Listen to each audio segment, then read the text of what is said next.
ഇങ്ങനെ ഏതൊരു നന്മയെപ്പറ്റി പറയുമ്പോഴും ഇസ്ലാമിൽ ദാനധർമ്മങ്ങൾക്ക് വളരെയധികം പ്രാധാന്യം കൊടുത്തിട്ടുണ്ട്. ഇസ്ലാം ദാനം നൽകുന്നതിന് രണ്ടായാണ് കാണുന്നത്. രണ്ടു തരത്തിൽ കാണുന്നു: സക്കാത്തും സദഖയും.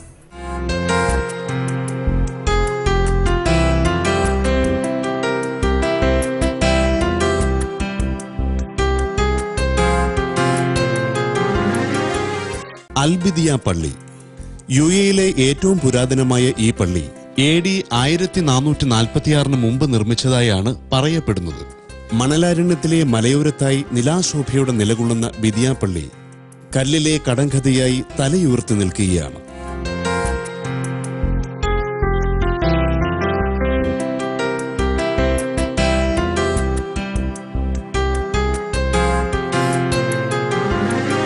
ഫുജേറയ്ക്കടുത്ത് ഖോർഫക്കാനോട് ചേർന്ന് കിടക്കുന്ന ഈ പുണ്യഗേഹം സന്ദർശകരെയും വിശ്വാസികളെയും ഒരേപോലെ വിസ്മയിപ്പിക്കുന്നു. കടലിലെയും മലകളിലെയും ചെറിയ കല്ലുകളും കളിമണ്ണും ഈന്തപ്പനയുടെ തടിയും കൊണ്ട് നിർമ്മിച്ച പള്ളിയിൽ അതിശയിപ്പിക്കും വിധം കരകൗശലങ്ങളും നൂറ്റാണ്ടുകൾ പഴക്കമുള്ള കാരിരുമ്പിന്റെ കരുത്തുള്ള തടികളിലും കളിമണ്ണിലുമുള്ള ഭിത്തികളിൽ വാസ്തുശാസ്ത്രവും ആവോളം കടന്നു വന്നിട്ടുണ്ട്. ചുട്ടുപൊള്ളുന്ന വെയിലിലും ബിദിയ പള്ളിയിൽ തണുപ്പ് തന്നെയായിരിക്കും. കാഴ്ചയിൽ ചെറുതാണെങ്കിലും പള്ളിക്കകത്ത് എല്ലാ സൗകര്യങ്ങളുമുണ്ട്. ജനാലയ്ക്കു പകരം ചെറുദ്വാരങ്ങളാണ്. ഇതിലൂടെ എത്തുന്ന കാറ്റ് അകത്തു സദാ നിറഞ്ഞു നിൽക്കുന്നു. നമസ്കരിക്കുവാൻ പ്രത്യേകം തയ്യാറാക്കിയ സ്ഥലവും മതപുസ്തകങ്ങളും അത് വിശ്വാസികൾക്ക് വായിക്കുവാനുമായി പ്രത്യേക സ്ഥലവും ഒരുക്കിയിട്ടുണ്ട്. ബിദിയ പള്ളിയിൽ എല്ലാവരെയും ആകർഷിക്കുന്ന മറ്റൊരു ഘടകമാണ് പള്ളിയോടനുബന്ധിച്ചുള്ള ഈ കിണർ. കൊടും ചൂടിലും ഇതിൽ വെള്ളമുണ്ടെന്നതാണ് പ്രത്യേകത. കേരളീയ ശൈലിയിൽ കപ്പിയും കയറുമുള്ള ഈ കിണർ അംഗശുദ്ധി വരുത്തുവാനും മറ്റുമാണ് ഉപയോഗിക്കുന്നത്. പരിശുദ്ധ റമദാൻ മാസത്തിൽ എല്ലാ സൗകര്യങ്ങളോടും കൂടിയാണ് വിശ്വാസികൾക്കായി ബിദിയ പള്ളി ഒരുങ്ങി നിൽക്കുന്നത്. റമദാന്റെ എല്ലാ പുണ്യവും ഐശ്വര്യവും ആഗ്രഹിക്കുന്ന ജനത തീർച്ചയായും ഈ പരിശുദ്ധമായ ചരിത്രം ഉറങ്ങിക്കിടക്കുന്ന ബിദിയ പള്ളി സന്ദർശിക്കുക. പഴയ പ്രൗഢിയോടെ നിലകൊള്ളുന്ന ബിദിയ പള്ളിയിലേക്ക് നേർത്ത കുളിർമയേകിയ നടവഴികളിലൂടെ നടന്നു ചെല്ലുമ്പോൾ ചരിത്രത്തിന്റെ താളുകളിൽ എഴുതപ്പെട്ട ഒരു പുണ്യസ്ഥലത്തേക്കാണ് നിങ്ങൾ എത്തപ്പെടുന്നത്.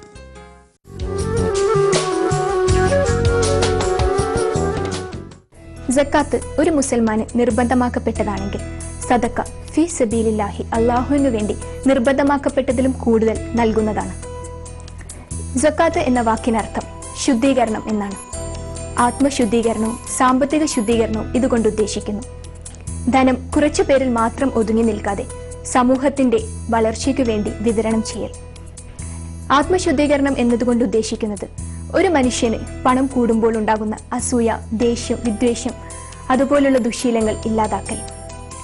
ചില ഖുറാനിക വാക്യങ്ങൾ പറയുന്നു, നാം അറിയാതെ ചെയ്തു പോകുന്ന ചെറിയ ചെറിയ തെറ്റുകൾ സക്കാത്ത് മൂലം ശുദ്ധീകരിക്കപ്പെടുന്നു.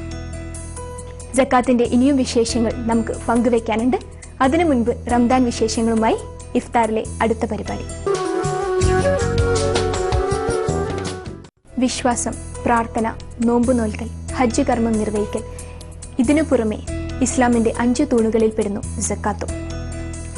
ഒരു വിശ്വാസി അവന്റെ നിത്യ ചെലവിനും അവന്റെ കുടുംബത്തിനും ബന്ധുമിത്രാദികൾക്കും അവന്റെ നികുതിക്കും ശേഷം അയാളുടെ കയ്യിൽ 85 ഗ്രാം സ്വർണമോ അതിനു തുല്യമായ പണമോ വസ്തുവകകളോ ഉണ്ടെങ്കിൽ ചുരുങ്ങിയത് 2.5% എന്ന നിരക്കിൽ സക്കാത്ത് നൽകണമെന്നുള്ളത് നിർബന്ധമാക്കപ്പെട്ടിരിക്കുന്ന കാര്യമാണ്. സക്കാത്തിന് സാമൂഹികവും മാനുഷികവുമായ മൂല്യങ്ങളുണ്ട്. ഒരു വ്യക്തിയിൽ തന്നെ പണം സ്വരൂപിക്കാതെ സമൂഹത്തിലെ പാവപ്പെട്ടവർക്ക് അത് വിതരണം ചെയ്യപ്പെടുന്നു. ഇത് സക്കാത്തിന്റെ വലിയ ഒരു ലക്ഷ്യമാണ്. ഒരു ദിവസം നമസ്കാരത്തിന് ശേഷം മുഹമ്മദ് നബി സല്ലല്ലാഹു അലൈഹി വസല്ലം തന്റെ സഹാബികളുമൊത്ത് പള്ളിയിൽ ഇരിക്കുകയായിരുന്നു. പെട്ടെന്ന് നബി സല്ലല്ലാഹു അലൈഹി വസല്ലം ഇങ്ങനെ പറഞ്ഞു, ഞാനൊരു കഥ പറയാം, അതിനുശേഷം നിങ്ങൾ അതിന് 3 ഉത്തരങ്ങൾ നൽകണം. അതിനൊരു ചോദ്യമുണ്ട്. നബി ഇങ്ങനെ തുടർന്നു, ഒരിക്കൽ ഒരു മനുഷ്യൻ തന്റെ മരണത്തെപ്പറ്റി അറിഞ്ഞു. തനിക്ക് ഇനി അധികം ദിവസങ്ങളില്ല എന്നറിഞ്ഞു.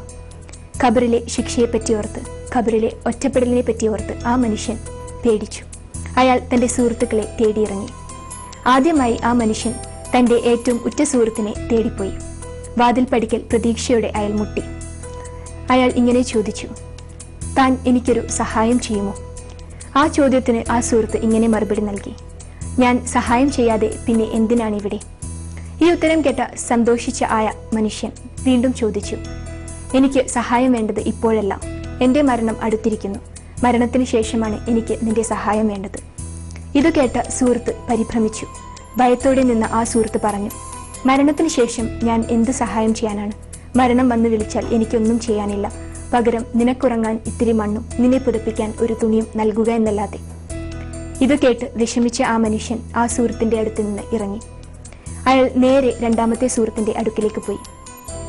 ആ വാതിൽപ്പടികളിൽ മുട്ടി അയാൾ ചോദിച്ചു, എനിക്ക് മരണശേഷം നീ സഹായം നിൽക്കുമോ? അയാളുടെ ചോദ്യത്തിന് രണ്ടാമത്തെ സുഹൃത്ത് ഇങ്ങനെ മറുപടി നൽകി, ഞാൻ നിനക്ക് ഖബറിലേക്ക് 6 അടി മണ്ണിലേക്ക് ഒരു തോള് തരാം. ഈ ഉത്തരം കേട്ട അയാൾ വളരെ വിഷമിതനായി മൂന്നാമത്തെ സുഹൃത്തിനെ അന്വേഷിച്ചു പോയി. വളരെ പ്രതീക്ഷകളൊന്നുമില്ലെങ്കിലും നേരിയൊരു ചിന്തയിൽ അയാൾ മൂന്നാമത്തെ സുഹൃത്തിനെ മുട്ടിവിളിച്ചു. ആ സുഹൃത്തിന്റെ മറുപടി ഇങ്ങനെയായിരുന്നു, എൻ്റെ പ്രിയ സുഹൃത്തെ, നീ വിഷമിക്കേണ്ട. നിന്റെ മരണത്തിലും നിന്റെ മരണശേഷം ഖബറിലേക്കും പിന്നീട് ഖബറിലെ മാലാഖമാരുടെ ചോദ്യം ചെയ്യലിലും സിറാത്ത് പാലത്തിലും എന്തിന് സ്വർഗ കവാടം വരേക്കും ഞാൻ നിനക്ക് കൂട്ടുനിൽക്കാം. ഈ മറുപടി കേട്ട മനുഷ്യൻ സമാധാനപൂർവ്വം മരണമടഞ്ഞു. നബി സല്ലല്ലാഹു അലൈഹി വസല്ലം ഒരു നിമിഷം നിർത്തി. അവിടെ നിശബ്ദത പടർന്നു. നബി ചോദിച്ചു, ആരാണ് ആ മനുഷ്യൻ? ആരാണ് ആ 3 സുഹൃത്തുക്കൾ? സഹാബികൾ പരസ്പരം നോക്കി നിശബ്ദരായിരുന്നു. നബി വീണ്ടും തുടർന്നു, അയാൾ ആദ്യം മുട്ടിവിളിച്ച സുഹൃത്ത് മറ്റാരുമായിരുന്നില്ല, അയാളുടെ പ്രിയ സുഹൃത്തായിരുന്നു. അയാളുടെ പണം അഥവാ സമ്പാദ്യം. അയാൾ രണ്ടാമത് മുട്ടിവിളിച്ചത് വേറെ ആരുമല്ല, അയാളുടെ ബന്ധുമിത്രാദികൾ, ഭാര്യ, മക്കൾ അവരായിരുന്നു. എങ്കിൽ അയാളുടെ ഏറ്റവും പ്രിയ സുഹൃത്ത്, ഏറ്റവും പ്രാധാന്യം അർഹിക്കുന്ന സുഹൃത്ത് മൂന്നാമത്തേതായിരുന്നു. അയാളുടെ അമലുകൾ അഥവാ അയാളുടെ പ്രവൃത്തികൾ. അത് അയാളെ ജീവിതത്തിലും അയാളുടെ മരണാനന്തര ജീവിതത്തിലും തുണയാകുന്നു. അള്ളാഹുവിൻ്റെ പ്രീതിക്കനുസരിച്ച് നബി സല്ലല്ലാഹു അലൈഹി വസല്ലം പറഞ്ഞതുപോലെ നല്ല അമലുകളോടുകൂടി ജീവിക്കാൻ നമ്മെ അള്ളാഹു തുണയ്ക്കട്ടെ. ആമീൻ.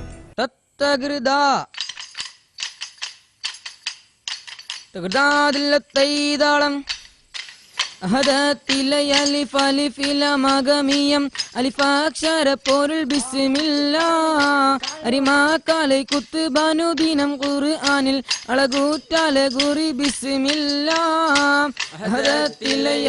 അലിഫിലമഗമിയം അലിഫാക്ഷര പൊരുൾ ബിസ്മില്ലാ അരിമാക്കാലെ കുത്തുബാനുദിനം ഖുർആനിൽ അളകൂറ്റാലെ ഗുറി ബിസ്മില്ലാ ബഹറ ഖുർആനിൽ പൊരുൾ മുള്ളു തടകിനെ ബർഷ കടൽ പതി ബിസ്മില്ലാ ബദറ പടകോടു കവിതവൽ വാതിൽ മുതൽ ബരിബത്തശിതതി ബിസ്മില്ലാ അലിഫിലമഗമിയം അലിഫാക്ഷര പൊരുൾ ബിസ്മില്ലാ അരിമാക്കാലെ കുത്തുബാനുദിനം ഖുർആനിൽ അളകൂറ്റാലെ ഗുറി ബിസ്മില്ലാ ബദറുൽ ഹുദാ യാസീനൻ നബി ഹറജായന്നേരം വളർക്കൊടി മൂണ്ടെണ്ണം കേട്ടിടയതിലുണ്ടേ അബിയൽ വർണ്ണമതാപ്പിൻ രണ്ടും അസ്വദുമാമേ ബദറുൽ ഹുദാ യാസീനൻ നബി ഹറജായന്നേരം വളർക്കൊടി മൂണ്ടെണ്ണം കേട്ടിടയതിലുണ്ടേ അബിയൽ വർണ്ണമതാപ്പിൻ രണ്ടും അസ്വദുമാമേ സദത കുടൈക്കോൾ പൊങ്കും തിരുകരമാലുണ്ടായോ തതിനെ നബി തൻ തോളർ മിസ് അഭിനീന്താർ അവരത് തന്നെ പിടി ചെയ്താറ്റൽ മുമ്പില നിലയാകെ ബദറുൽ ഹുദാ യാസീനൻ നബി ഹറജായന്നേരം വളർക്കൊടി മൂണ്ടെണ്ണം കേട്ടിടയതിലുണ്ടേ അബിയൽ വർണ്ണമതാപ്പിൻ രണ്ടും അസ്വദുമാമേ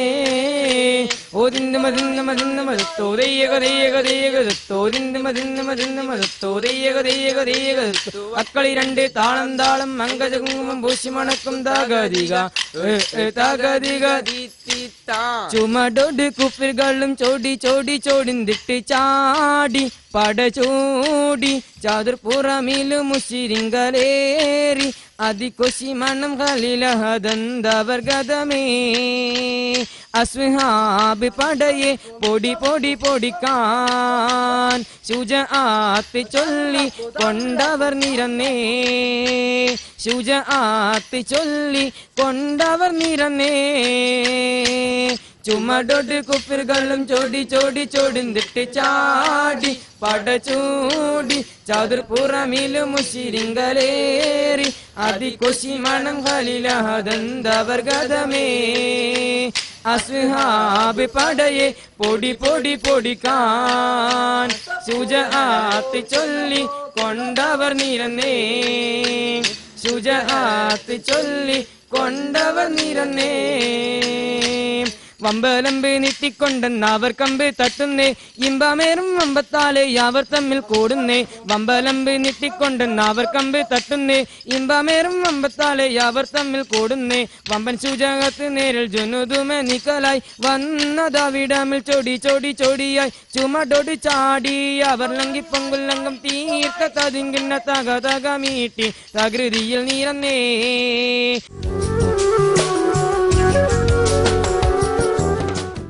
സക്കാത്ത് കൊടുക്കലിന് നിരവധി നിബന്ധനകളുണ്ട്, ചിട്ടവട്ടങ്ങളുണ്ട്. ഒരുപാട് പ്രാധാന്യം അർഹിക്കുന്നതും അതുപോലെ തന്നെ ഒരുപാട് ദീർഘവുമായ ഒരു വിഷയമാണ് സക്കാത്ത്, അതുപോലെ സദഖയും. ഈ വിഷയങ്ങളെപ്പറ്റി വീണ്ടും വരും എപ്പിസോഡുകളിൽ ഇഫ്താറിൽ നമുക്ക് ചർച്ച ചെയ്യാം. റംദാൻ കാഴ്ചകളും റംദാൻ വിശേഷങ്ങളും കൊച്ചു കൊച്ചു കഥകളുമായി വീണ്ടും ഇഫ്താറിൽ കാണുന്നതുവരെ മാസലാമ. ഇഫ്താർ ഇൻ അസോസിയേഷൻ വിത്ത് ഏറ്റവും നല്ല സുഗന്ധവിളത്തോട്ടങ്ങളിൽ നിന്ന് തിരഞ്ഞെടുത്ത മസാലകൾ ജീമ 5 സെൻസ് ടെസ്റ്റിലും വിജയം. Rainbow quality milk